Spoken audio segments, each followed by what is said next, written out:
No one came to my graduation.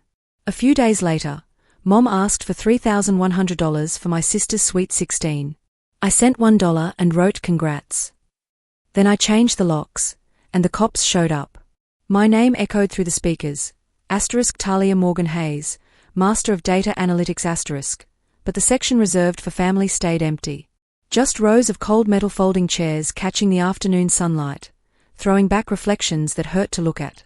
I smiled for the photographer anyway, holding my diploma so tight my knuckles went white, pretending the sting in my chest was nothing more than excitement. Around me, the stadium buzzed with joy. Navy gowns everywhere, students jumping into their parents' arms, bouquets of roses and sunflowers being passed around like trophies. A girl next to me, Vanessa, I think her name was, squealed as her grandmother pinned a lei around her neck. Her whole family wore matching t-shirts with her face printed on them.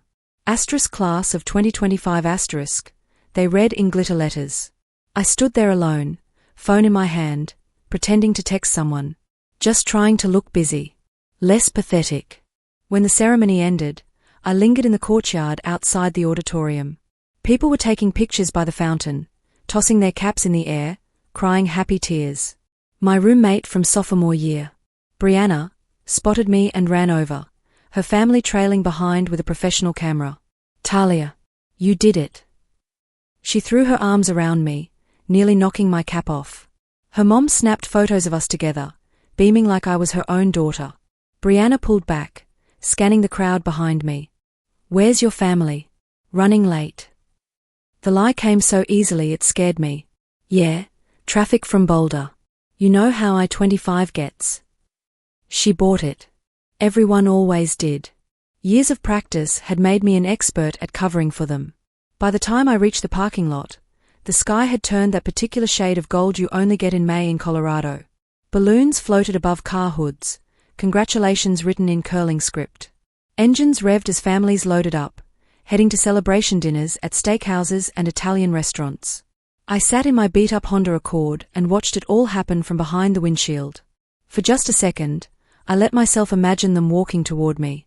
Mom waving, my little sister Bailey in her sparkly Converse, Dad carrying grocery store flowers wrapped in cellophane.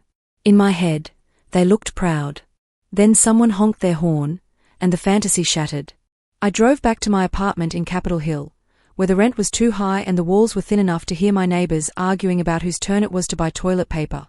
I hung my cap and gown on the back of my bedroom door and sat on my second-hand couch, staring at my diploma.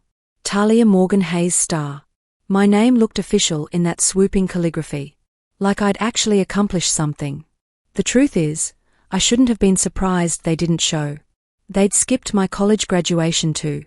That time, Mom said Bailey had a dance recital she couldn't miss.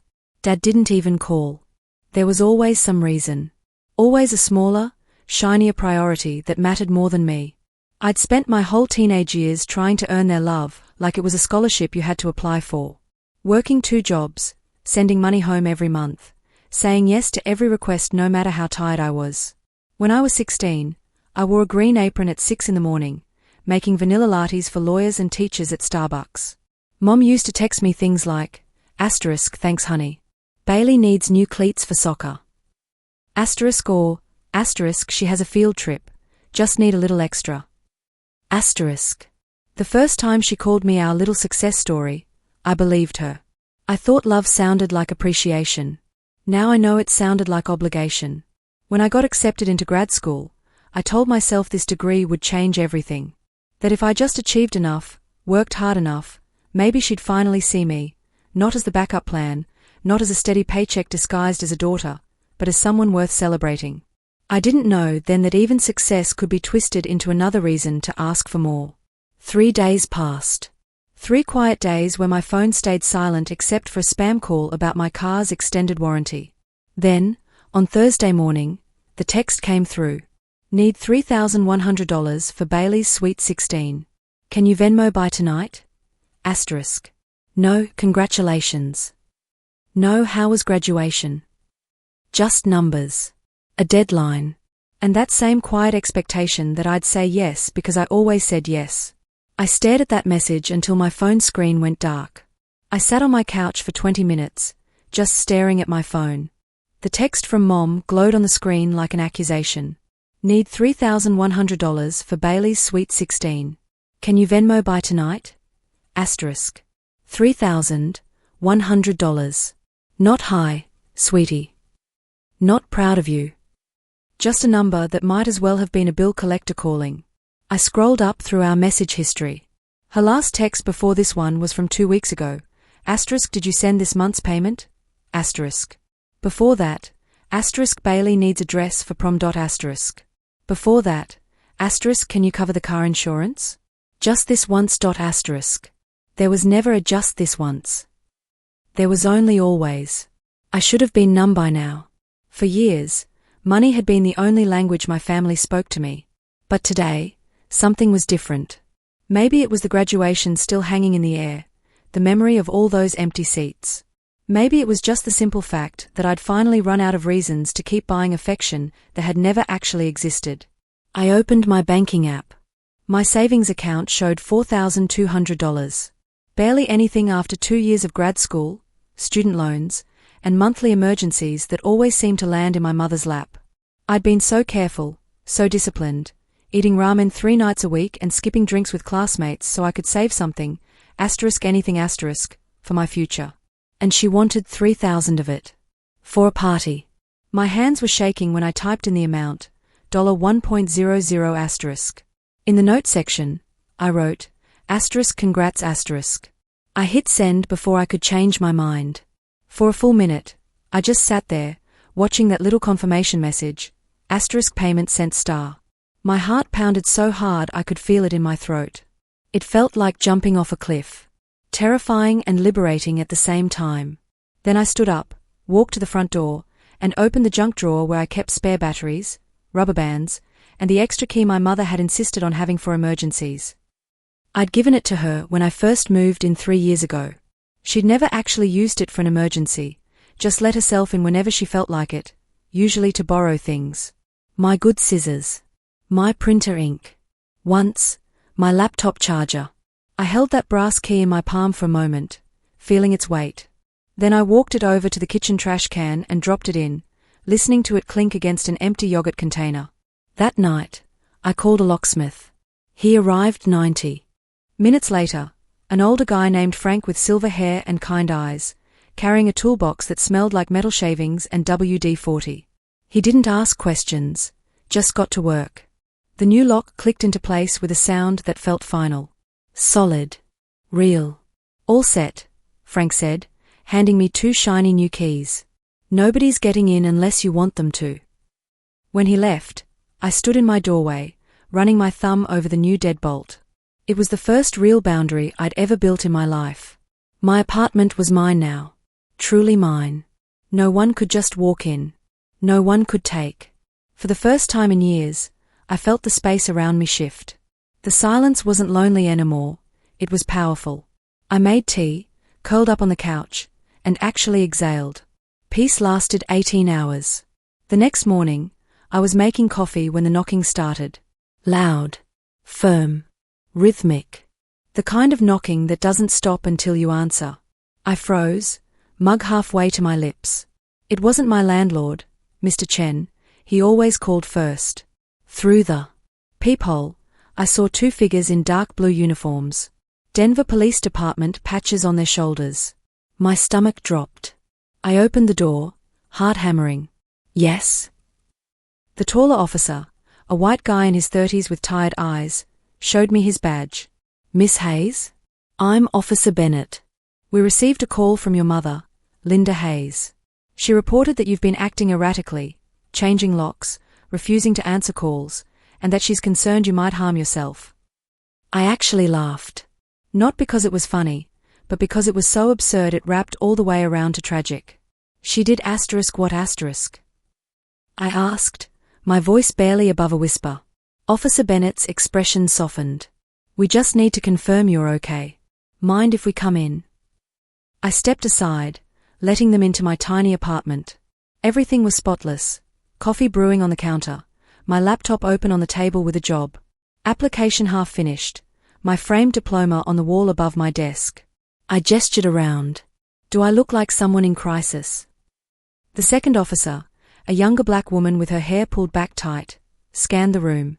Her mouth twitched, almost a smile. Not even close. They asked basic questions. Was I employed? Any mental health concerns? Did I have support systems? I answered honestly. Just finished my master's, currently job hunting, seeing a therapist monthly, no substance issues, no suicidal thoughts. Just boundaries. Officer Bennett nodded slowly. We'll file this as a welfare check with no concerns. If your mother calls again, you can reference this visit. He paused at the door.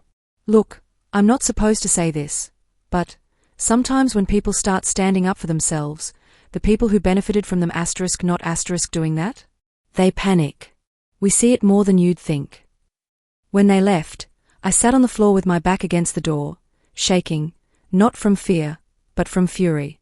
My mother hadn't just crossed a line. She'd declared war. I didn't sleep that night. I kept replaying Officer Bennett's words. Sometimes when people start standing up for themselves, others panic. My phone stayed silent. No angry calls from Mom. No guilt trip texts. Just nothing. Which somehow felt worse. My mother's silence was never peace. It was strategy. The next morning, I woke before dawn. The city still quiet, streetlights glowing orange through my curtains. I made coffee and tried to distract myself with job applications, but my mind kept drifting. Something felt wrong. That bone-deep instinct that tells you danger's coming before you can see it. On impulse, I opened my banking app. My stomach turned to ice. 2 new credit inquiries blinked at the top of my screen, Capital One and Discover Star. Both dated from last week. Both completely unfamiliar. I hadn't applied for any credit cards. My hands were shaking as I clicked through to my full credit report. There they were, 2 brand new accounts opened in my name.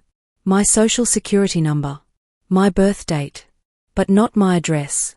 The address listed was 2847 Maple Ridge Drive, Lakewood. My parents' house. I scrolled down to the transaction history, my chest getting tighter with every line. The balances were already climbing into the thousands. I clicked on the itemized charges, and that's when my vision went red.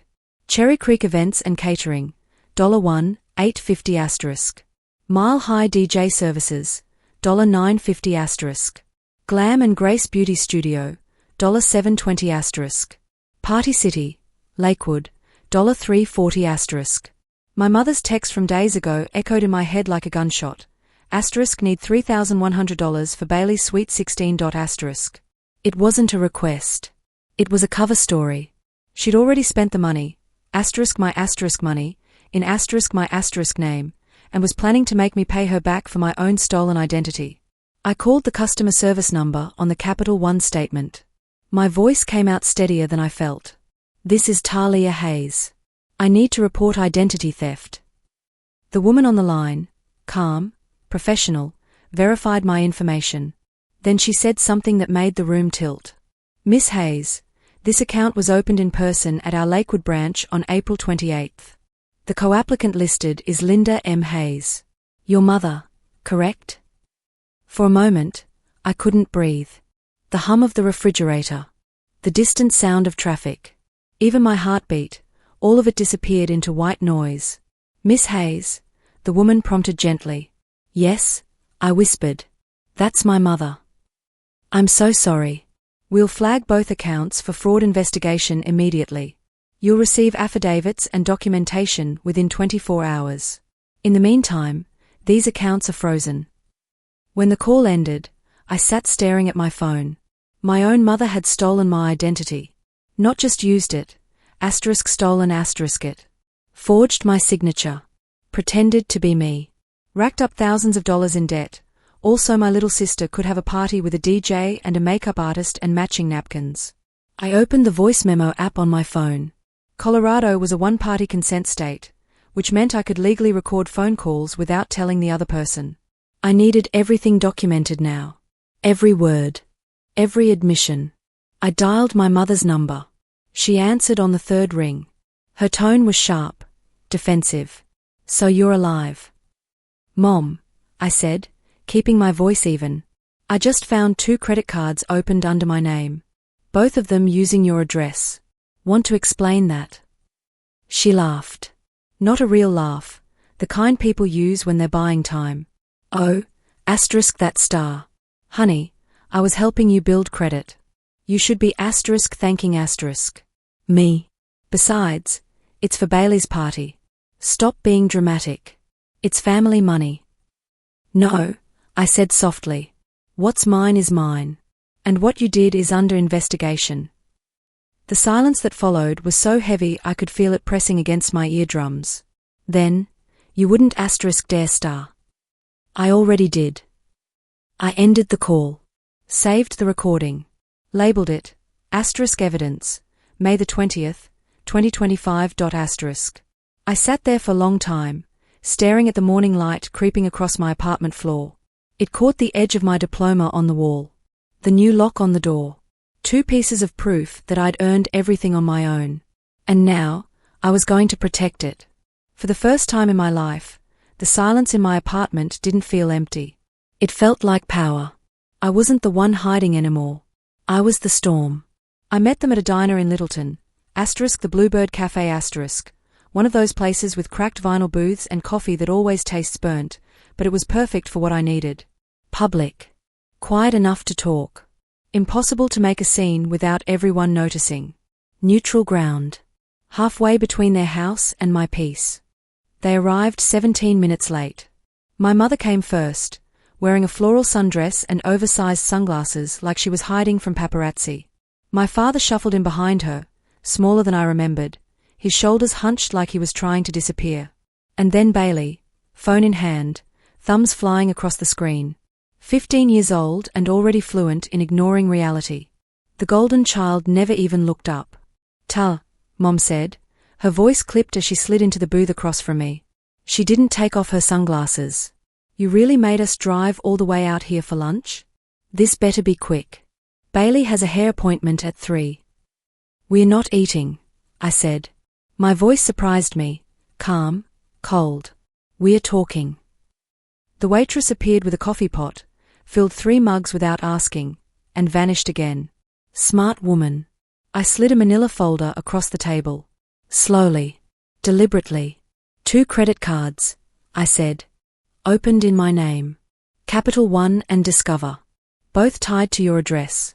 Both used for Bailey's Sweet 16 party. Mom's smile didn't even flicker. She reached for the sugar packets, shaking one casually. "Oh, asterisk that star. Honey, I told you, I did it to help you. You need to build credit history. I was doing you a favor." "A favor?" I repeated softly. "You forged my signature." She waved her hand like she was swatting away a mosquito. "Don't be so dramatic, Talia. It's asterisk family star. You've always been ungrateful. After everything we sacrificed for you." I laughed. A sharp, bitter sound that made every head in the diner turn. Sacrificed? You mean asterisk me asterisk? I paid. For my own education. I worked 2 jobs while you spent my college fund on Bailey's junior prom dress. Bailey groaned without looking up from her phone. Oh my God, here we go again. I turned to her. My little sister. The one I'd bought school supplies for. Whose birthday presents I'd wrapped while working overnight shifts. That silver dress you wore to your party last month. I said. You danced in it. Posted about it. That dress was bought on a credit card opened in asterisk my asterisk name. So enjoy the spotlight, Bailey. I'm the one paying for it. Her thumbs stopped moving. For the first time, she looked at me, her eyes wide. Mom said you asterisk agreed asterisk. Enough. Mom's voice sliced through the air. She leaned forward, and even behind her sunglasses, I could feel her glare. You don't talk to your sister that way. I didn't asterisk steal asterisk from you, Talia. I borrowed. For the asterisk family star. That's what family does. You used my identity, I said, quieter now. Each word precise. You called the police on me when I changed. My locks. You tried to paint me as unstable so you could keep control. That ends today. Dad finally spoke, his voice small and tired. Sweetheart, your mother just got a little carried away. Let's not blow this up. We can handle it privately. As a family.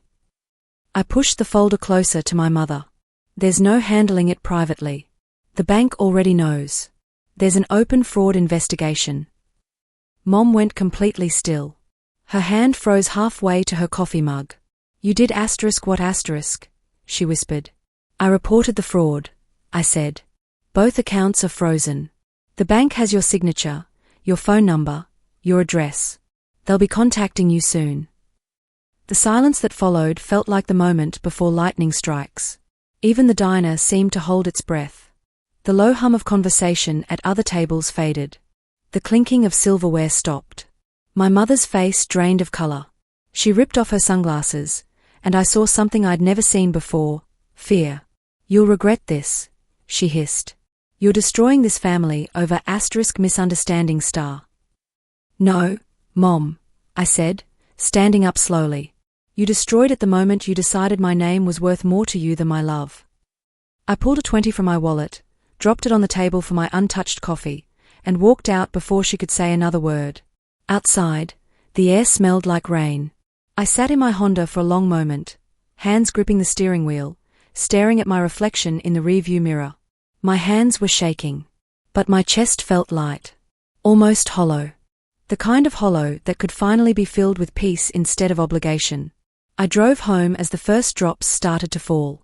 That night, I sat in my apartment while Cherry Creek glittered somewhere across town in purple and silver. Bailey's Sweet 16. The big night. I wasn't invited, hadn't been for weeks, but I didn't need to be there. I already knew how it would end. At 8:47 p.m., my phone rang. Unknown number. I almost didn't answer. Miss Hayes. A crisp, professional female voice. This is Jennifer Park, legal representative for Capital One's Fraud Division in Colorado. I'm calling to inform you that we've escalated your case. Our team has coordinated with Denver law enforcement to verify the fraudulent transactions tonight at the event location, Cherry Creek Events and Catering. You're not required to attend, but we wanted you to be notified.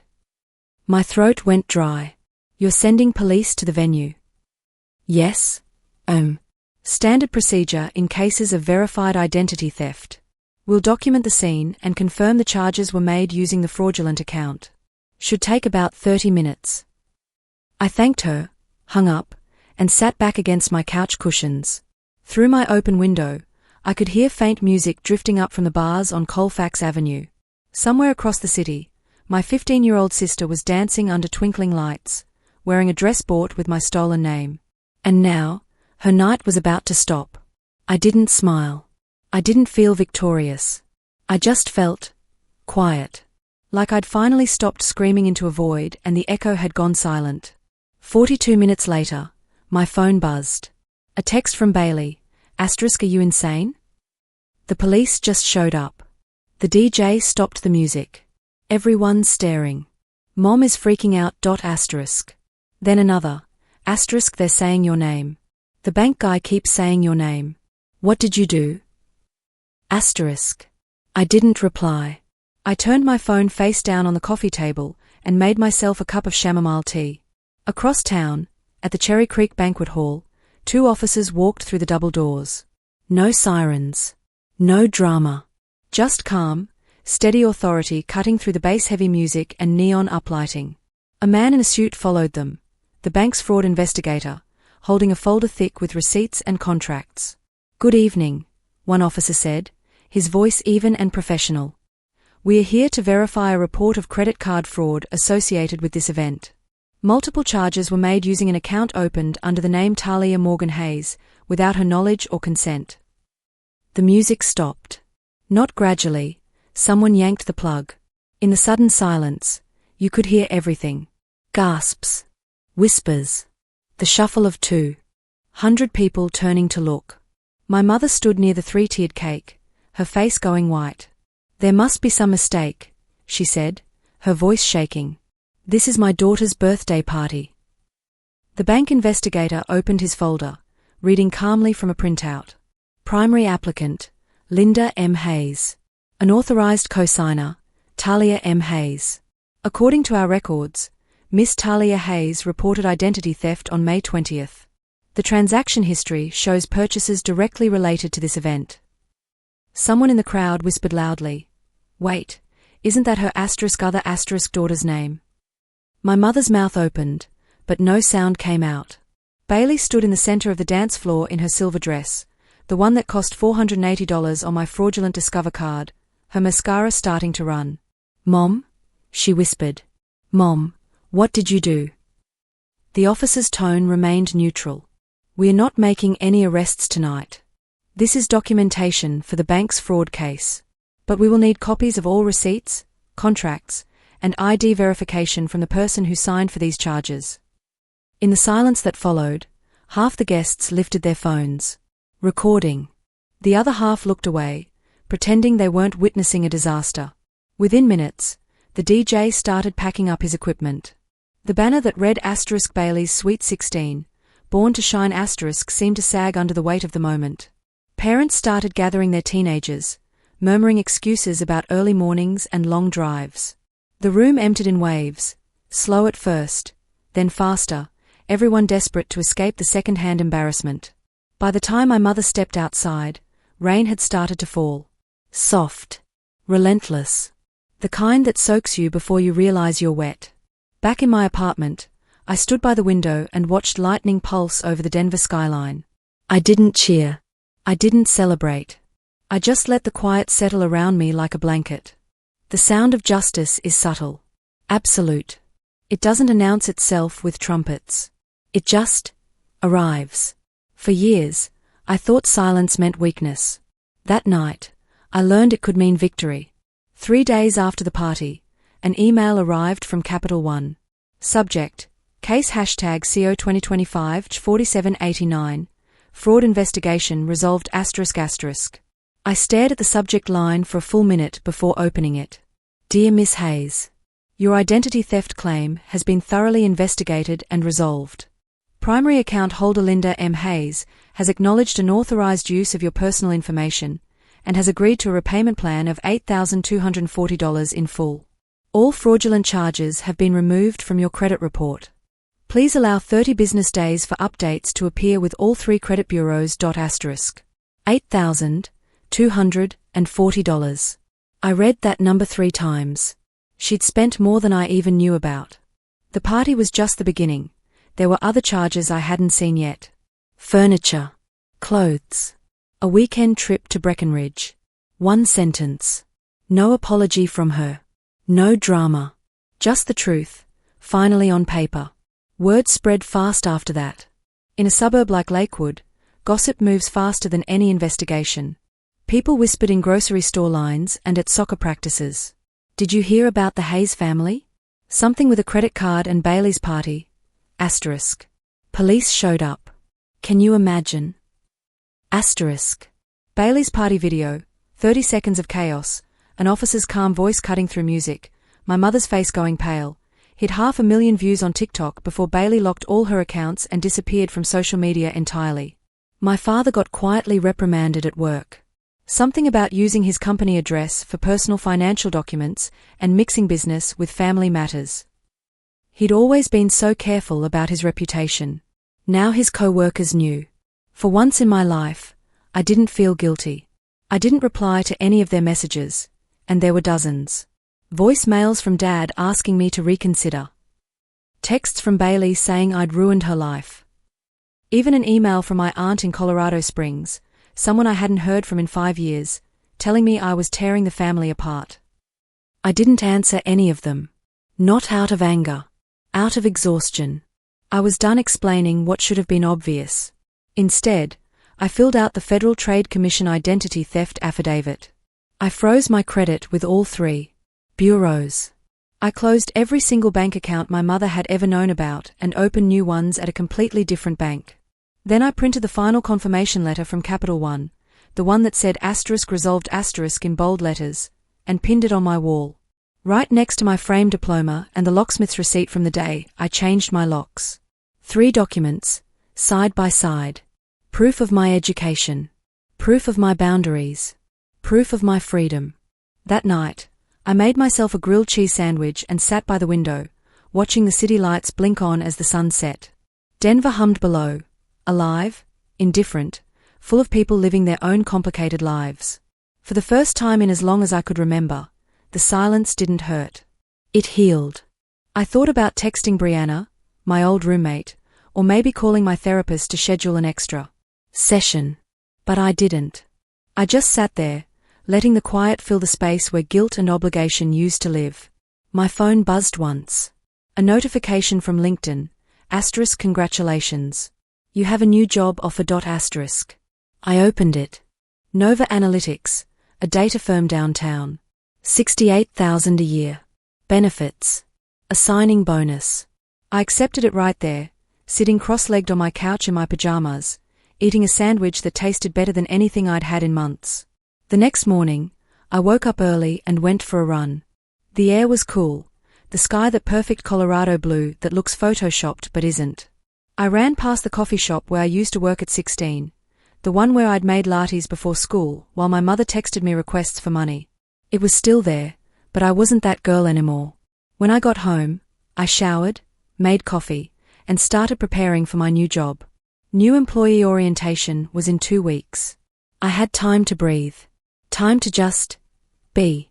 For the first time in my entire life, I'd chosen myself. And the world hadn't ended. In fact, it had gotten quieter. Softer. Mine.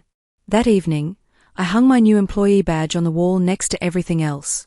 4 things now: diploma, locksmith receipt, fraud resolution letter, employee badge. 4 pieces of proof that I'd finally built a life that couldn't be taken from me. 6 months later, autumn settled over Denver like a blanket. The streets turned gold with fallen aspen leaves, and the air smelled like wood smoke and possibility. The kind of season that makes you believe in second chances. I'd been at Nova Analytics for 4 months. My desk overlooked the 16th Street Mall, and every morning I made the 20-minute walk from my apartment, stopping at the same coffee cart for a vanilla latte. Not because I had to work there anymore, because I wanted to drink their coffee. My co-workers were kind. Normal. They asked about my weekend plans and shared memes in the Slack channel and never once asked me for money. It was such a small thing, but it felt revolutionary.